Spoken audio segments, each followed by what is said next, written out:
Bonjour à tous et bienvenue pour cette 18e bonne nouvelle. Pour beaucoup de profs, le confinement a été l'occasion de tester de nouvelles méthodes de cours. C'est le cas de Florence Védérine, professeure d'anglais en Seine-Saint-Denis, qui a lancé son site.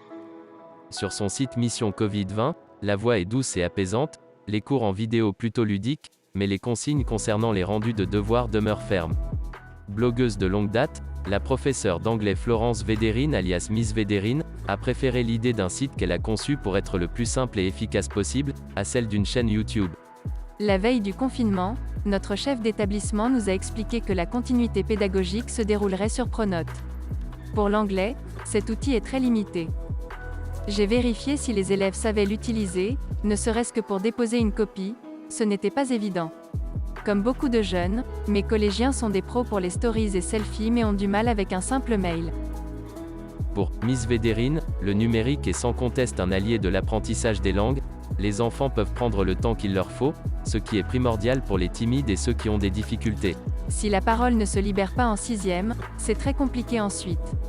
Et ça marche, j'ai des élèves très discrets qui se sont ainsi révélés pendant le confinement, obtenant pour la première fois des encouragements en fin de trimestre. Comme nombre d'enseignants, perdre des élèves en route a été une de ses grandes craintes. Cela n'a heureusement pas été le cas. Si l'enfant ne faisait pas ses devoirs, j'appelais les familles. J'ai 2 puces dans mon téléphone. J'avais donné un des numéros aux parents, qui pouvaient me joindre en cas de problème. Le site fonctionne si bien qu'après le déconfinement, sa créatrice a mis en place une nouvelle version. Et à la demande de ses élèves, elle continuera à l'utiliser en complément des cours à la rentrée. Les pratiques, elle en est persuadée, vont évoluer. Les élèves ne comprennent pas toujours l'intérêt de ce qu'ils apprennent, il faut remettre le savoir en perspective.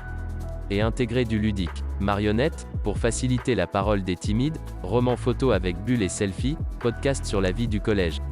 Le confinement a donné un tas d'idées à Florence Védérine. Cette école 2.0 fonctionne, et on espère le meilleur pour la suite.